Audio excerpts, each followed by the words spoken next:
¿Es Israel el pueblo de Dios hoy?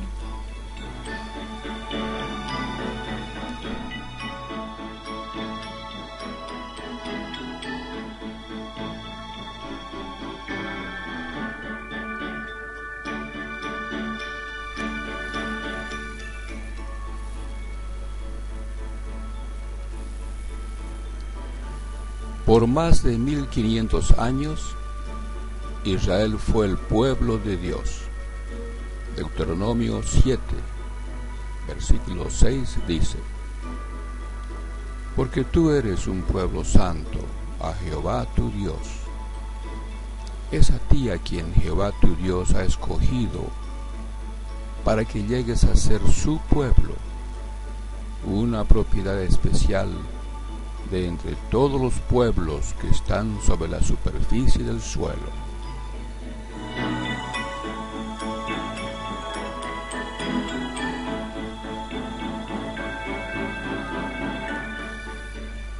Sin embargo, Israel perdió este privilegio. Jesucristo se lo dijo así a los líderes de la nación judía, según se registra en Mateo capítulo 21, versículo 42 al 43. Jesús les dijo: Las Escrituras dicen, la piedra que los constructores rechazaron, esa ha llegado a ser la principal piedra angular. Esta ha venido de Jehová, y para nosotros es maravillosa. Es que ustedes nunca lo leyeron. Por eso les digo que el reino de Dios se les quitará a ustedes y se le dará a una nación que produzca los frutos esperados.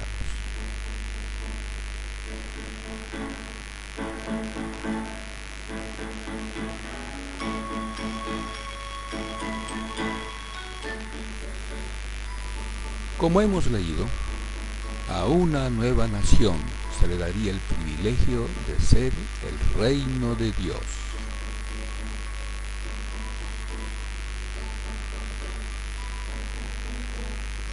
El apóstol Pedro escribió a los cristianos de todo el mundo lo siguiente: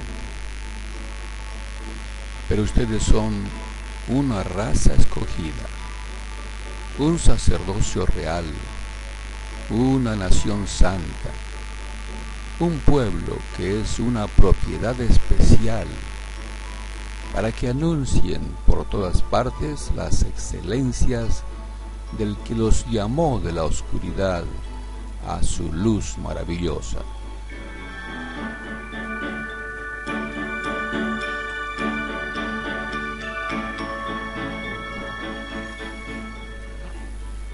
Y el apóstol Pablo llamó a la congregación de discípulos de Jesucristo el Israel de Dios.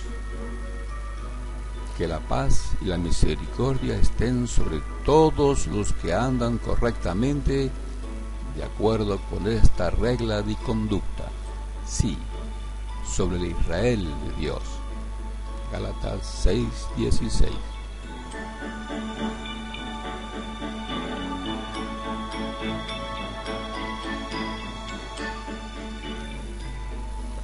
Como hemos leído, Jesucristo, el apóstol Pedro y el apóstol Pablo entendieron que Dios había dado a una nueva nación el privilegio de ser su pueblo.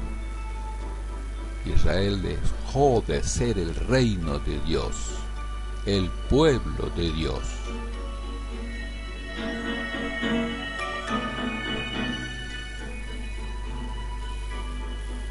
La congregación de Jesucristo se formó el 6 de Sivan del año 33 era común, con el derramamiento del Espíritu Santo sobre 120 discípulos en Jerusalén.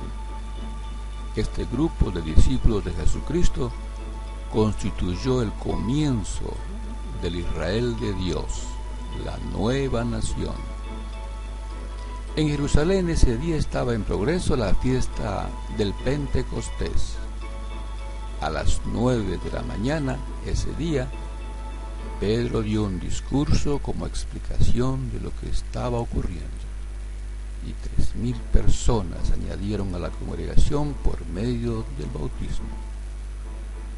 Leamos lo que ocurrió esa mañana, según lo registró Lucas, en Hechos capítulo 2 y versículo 1. Ahora bien, durante el día de la fiesta del Pentecostés, todos estaban juntos en el mismo lugar.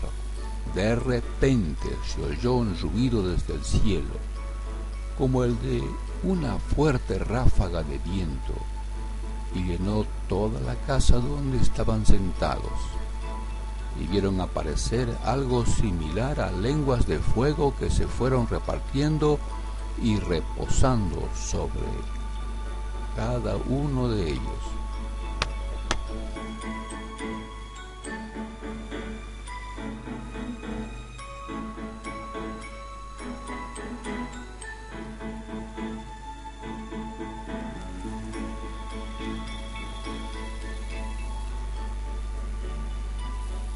Todos se llenaron de Espíritu Santo y comenzaron a hablar en diferentes idiomas, así como el Espíritu los capacitaba para hablar. Para esa época había en Jerusalén judíos devotos de todas las naciones que hay bajo el cielo. Así que cuando se oyó aquel sonido, se juntó una multitud que estaba desconcertada, porque cada uno de ellos oía hablar a los discípulos en su propio idioma.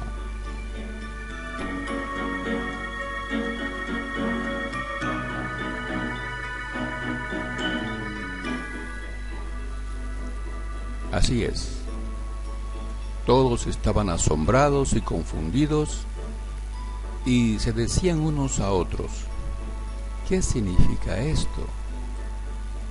Sin embargo, otros se burlaban de ellos y decían: están llenos de vino dulce.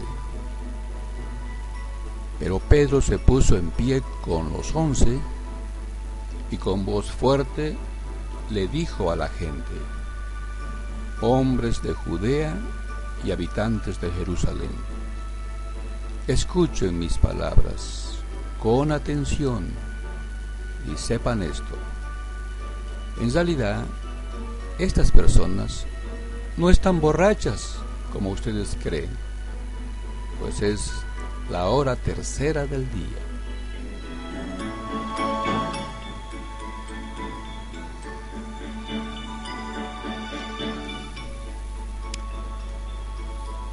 Y el apóstol Pedro les da una clara explicación de lo que había ocurrido. Dios estaba formando la congregación de los discípulos de Jesucristo, el Mesías, al que ellos habían asesinado. Les mostró cómo podían ser parte de esa congregación.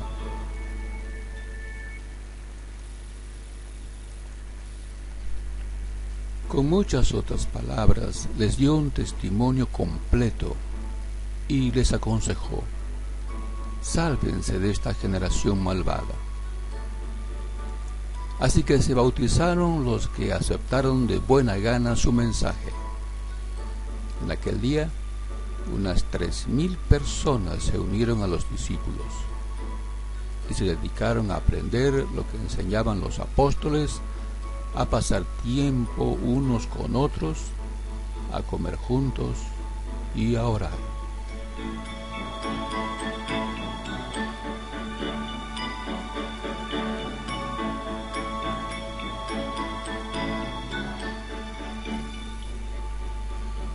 Unos días después de esto, Pedro, en el templo de Jerusalén, sana a un paralítico. Ante el asombro de la multitud, les da un instructivo discurso, señalándoles una vez más que Jesús es el Mesías, al quien ellos habían despreciado y matado.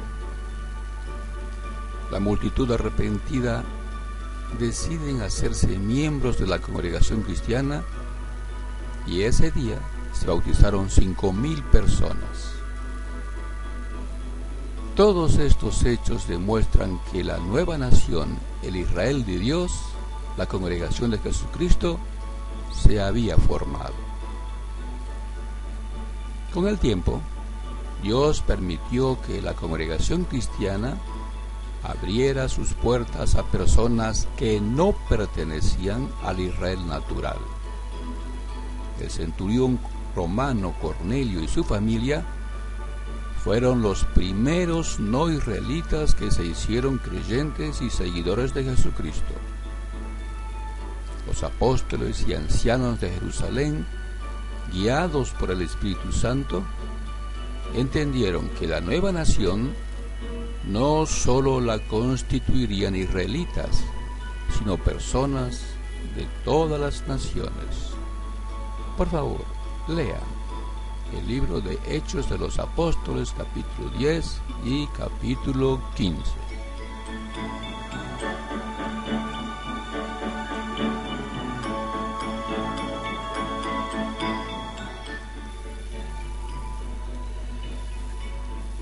El ingreso de los no israelitas significó un gran cambio en la congregación cristiana.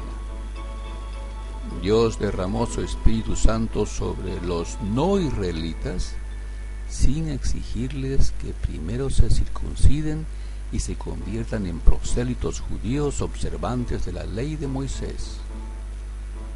Muchos de los cristianos judíos que habían sido miembros de la secta judaica de los fariseos no podían aceptar este gran cambio.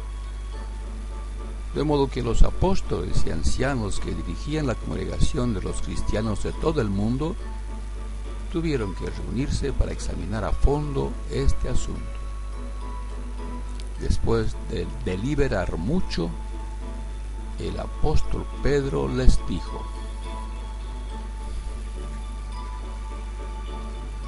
después de discutirlo mucho, Pedro se levantó y les dijo: hermanos, ya saben que desde el principio Dios me eligió de entre todos ustedes para que la gente de las naciones oyera de mi boca el mensaje de las buenas noticias y creyera. Y Dios, que conoce el corazón, demostró que los aprobaba, dándoles el Espíritu Santo, tal como también hizo con nosotros. Él no hizo ninguna diferencia entre ellos y nosotros, sino que purificó sus corazones con la fe.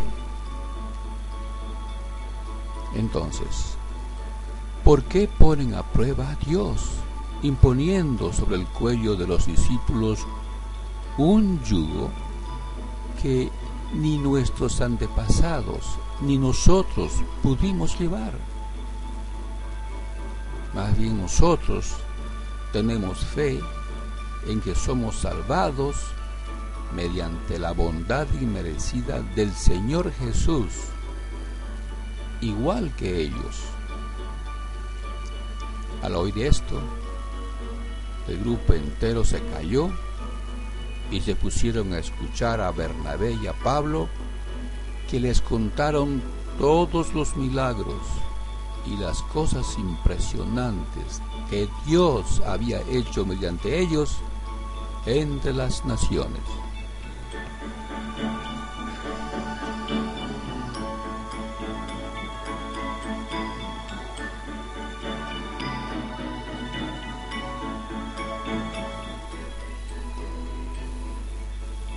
Así fue, así se decidió, guiados por Espíritu Santo. A los no israelitas no se les exigiría circuncidarse y obedecer la ley dada a los israelitas por medio de Moisés. La nueva nación, el Israel de Dios, la congregación de Jesucristo, no tendría que obedecer la ley dada a los israelitas por medio de Moisés. Santiago concluyó la reunión diciendo que no terminaron de hablar. Santiago dijo: hermanos, óiganme. Simeón nos ha contado con todo detalle la primera vez que Dios dirigió su atención a las naciones para sacar de entre ellas un pueblo para su nombre. Y eso coincide con las palabras de los profetas, tal como está escrito: después de estas cosas volveré y levantaré de nuevo la tienda de David, que está caída. Reconstruiré sus ruinas y la restauraré, para que los hombres que queden busquen diligentemente a Jehová con gente de todas las naciones, personas que son llamadas por mi nombre. Así dice Jehová, quien hace estas cosas que son conocidas desde la antigüedad. Por lo tanto, mi opinión es que no hay que causarle problemas a la gente de las naciones que se están volviendo a Dios.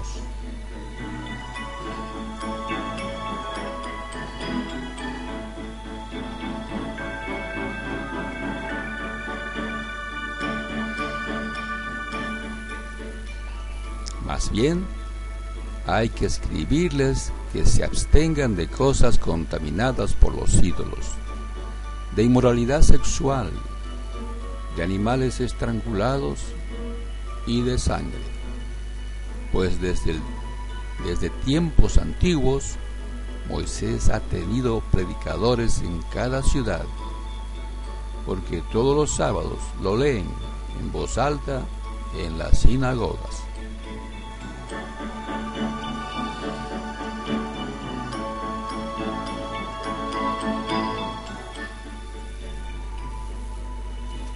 Lo que se decidió en esta reunión se puso por escrito y se envió a todas las congregaciones cristianas de todo el mundo. La congregación cristiana es una nación compuesta de personas israelitas y no israelitas. No se exigiría la obediencia a la ley de Moisés. Veamos lo que se registró en Hechos capítulo 15, versículo 22 al 29. Así que los apóstoles y los ancianos, junto con toda la congregación, decidieron elegir a algunos hombres de entre ellos y enviarlos a Antioquía con Pablo y Bernabé.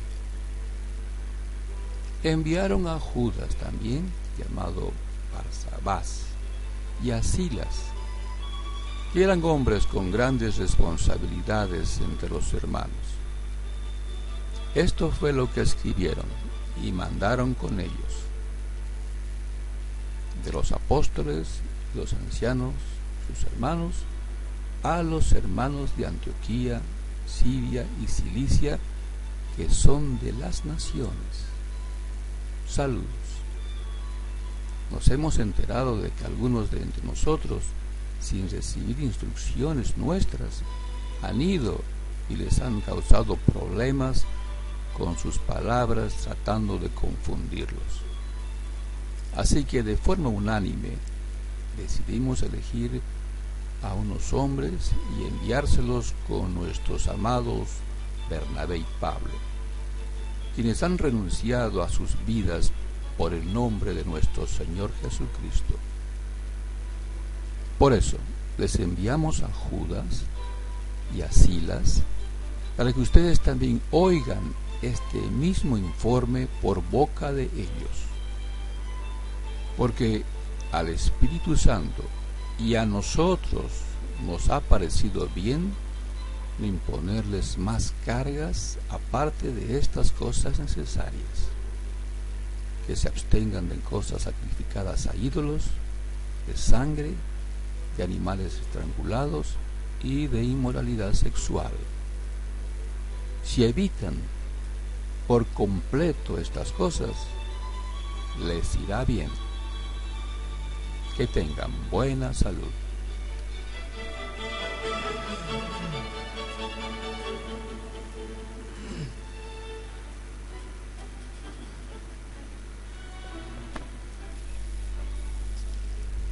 Será muy instructivo examinar con cuidado lo que dijo Santiago.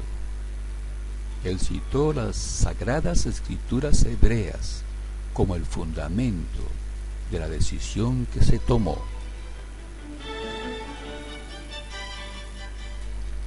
Repasemos lo que Santiago dijo. Cuando terminaron de hablar, Santiago dijo: hermanos, óiganme. Simeón nos ha contado con todo detalle la primera vez que Dios dirigió su atención a las naciones para sacar de entre ellas un pueblo para su nombre. Y eso coincide con las palabras de los profetas, tal como está escrito: después de estas cosas volveré y levantaré de nuevo la tienda de David, que está caída. Reconstruiré sus ruinas y la restauraré, para que los hombres que queden busquen diligentemente a Jehová con gente de todas las naciones, personas que son llamadas por mi nombre. Así dice Jehová, quien hace estas cosas, que son conocidas desde la antigüedad. Por lo tanto, mi opinión es que no hay que causarle problemas a la gente de las naciones que se están volviendo a Dios.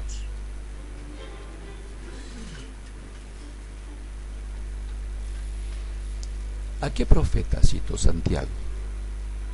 Al profeta Amós, capítulo 9, versículo 11 y 12.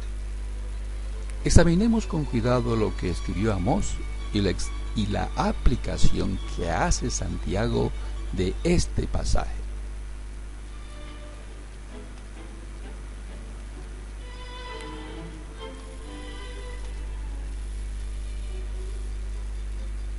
Leamos Amós, capítulo 9, versículo 11 al 12. Ese día levantaré la cabaña de David que está caída. Repararé las brechas y levantaré sus ruinas. La reconstruiré como en los días de hace mucho tiempo, para que ellos ocupen lo que queda de Edom y de todas las naciones que han sido llamadas por mi nombre, afirma Jehová, quien hace esto.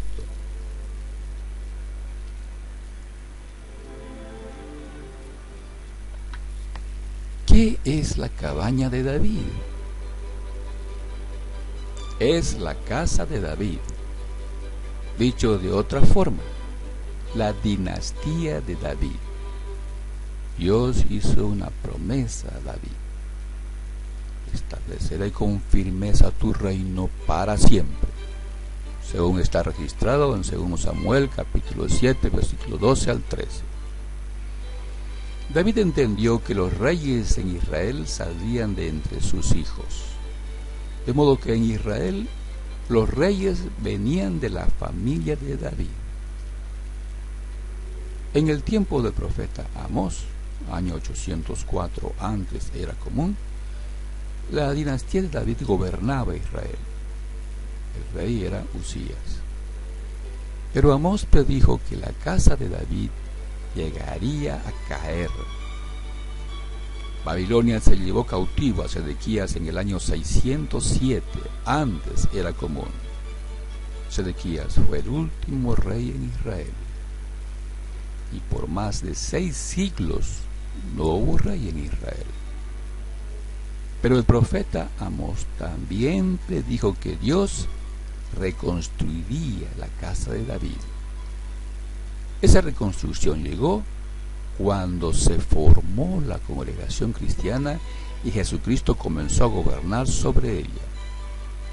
Jesucristo es descendiente del rey David.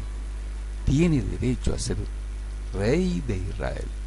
Por favor, lea Lucas capítulo 2 versículo 1 al 4 La congregación cristiana es el Israel de Dios, el reino de Dios. Santiago aplicó la profecía de Amós 9:12 cuando dijo que Dios por primera vez dirigió su atención a las naciones para tomar de entre ellas un pueblo para su nombre. Se refería a Cornelio y su casa, los primeros no israelitas que se bautizaron como seguidores de Jesucristo.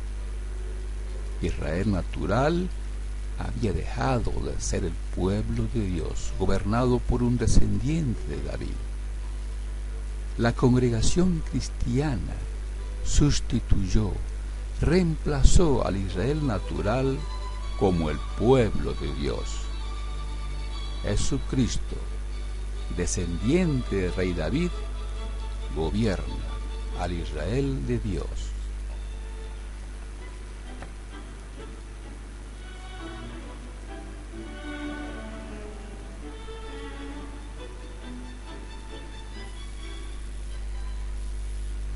Jesucristo, Pedro, Pablo, Santiago y en fin, todos los cristianos del primer siglo sabían que la congregación cristiana era el reino de Dios y que Jesucristo era el Mesías, el rey nombrado por Dios para gobernar al Israel de Dios.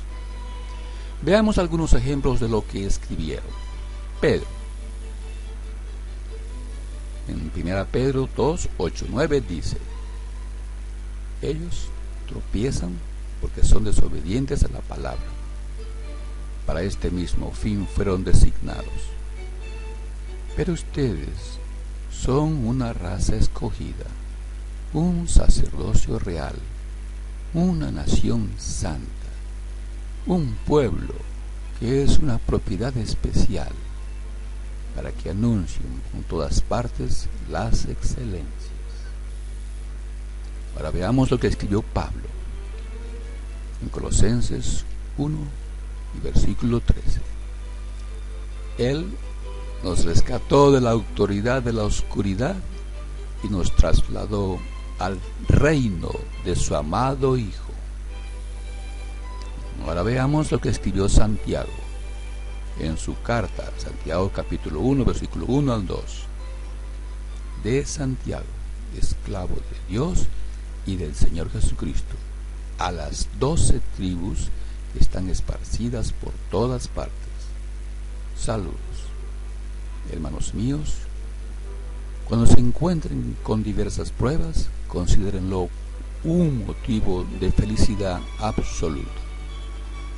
Aquí vemos que Santiago llama a la congregación cristiana las 12 tribus. Ellos eran sus hermanos, seguidores del Señor Jesucristo.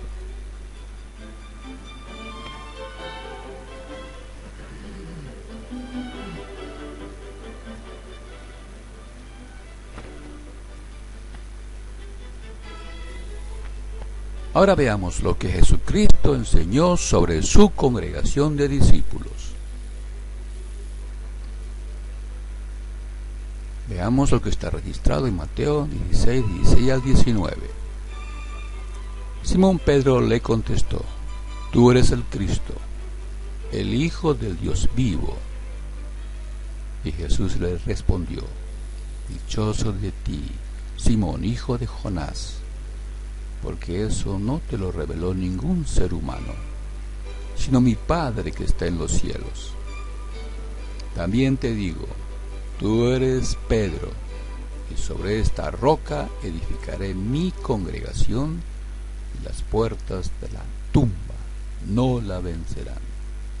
Yo te daré las llaves del reino de los cielos.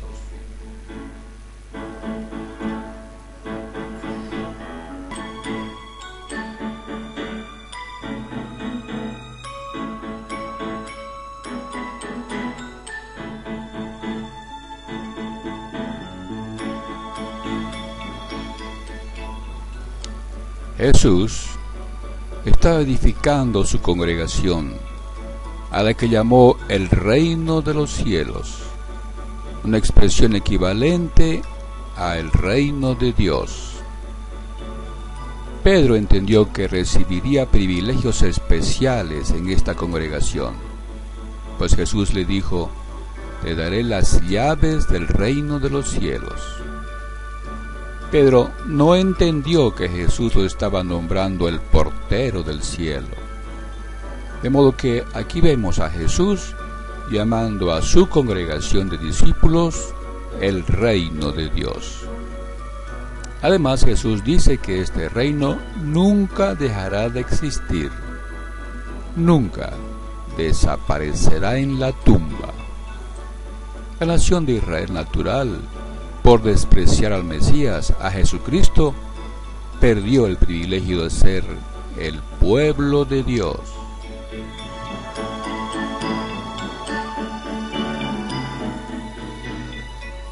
Hemos llegado al siglo XXI y volvemos a preguntar: ¿es el Estado de Israel el pueblo de Dios? Es obvio que no se puede decir que Dios ha restaurado la casa de David en 1948, cuando se formó el Estado moderno de Israel. Pues ningún israelita puede demostrar que es descendiente del rey David y que por lo tanto tiene derecho a ser el rey del reino de Dios. Israel no reconocen a Jesucristo como el Mesías enviado por Dios. Además, el gobierno de Israel es laico, lo que significa que el gobierno está separado de toda religión, aunque las reconoce. En Israel hoy viven más de 9 millones de personas que profesan diferentes creencias. Hay 1,5 millones que dicen pertenecer al Islam. Estadísticas recientes dicen que entre la población judía, el 60% son laicos, sin religión y ateos. Solo una pequeña minoría son judíos ortodoxos con una pequeña representación parlamentaria en el gobierno de Israel.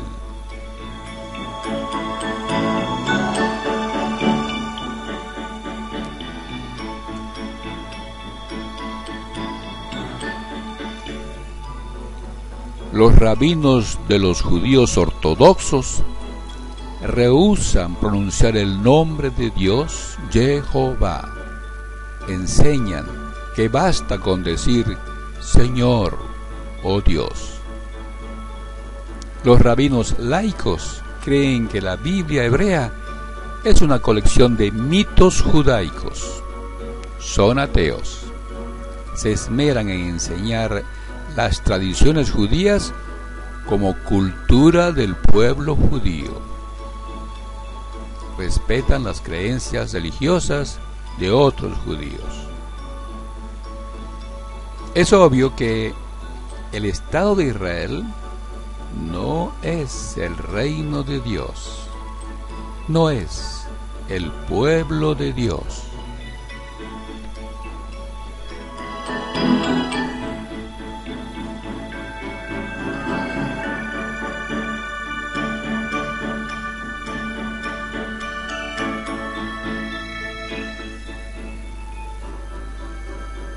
Este material ha sido preparado por Cristianos SC. Suscríbase en YouTube, búsquenos en Facebook, solicite su admisión al grupo. Comparta este video entre sus amigos y parientes.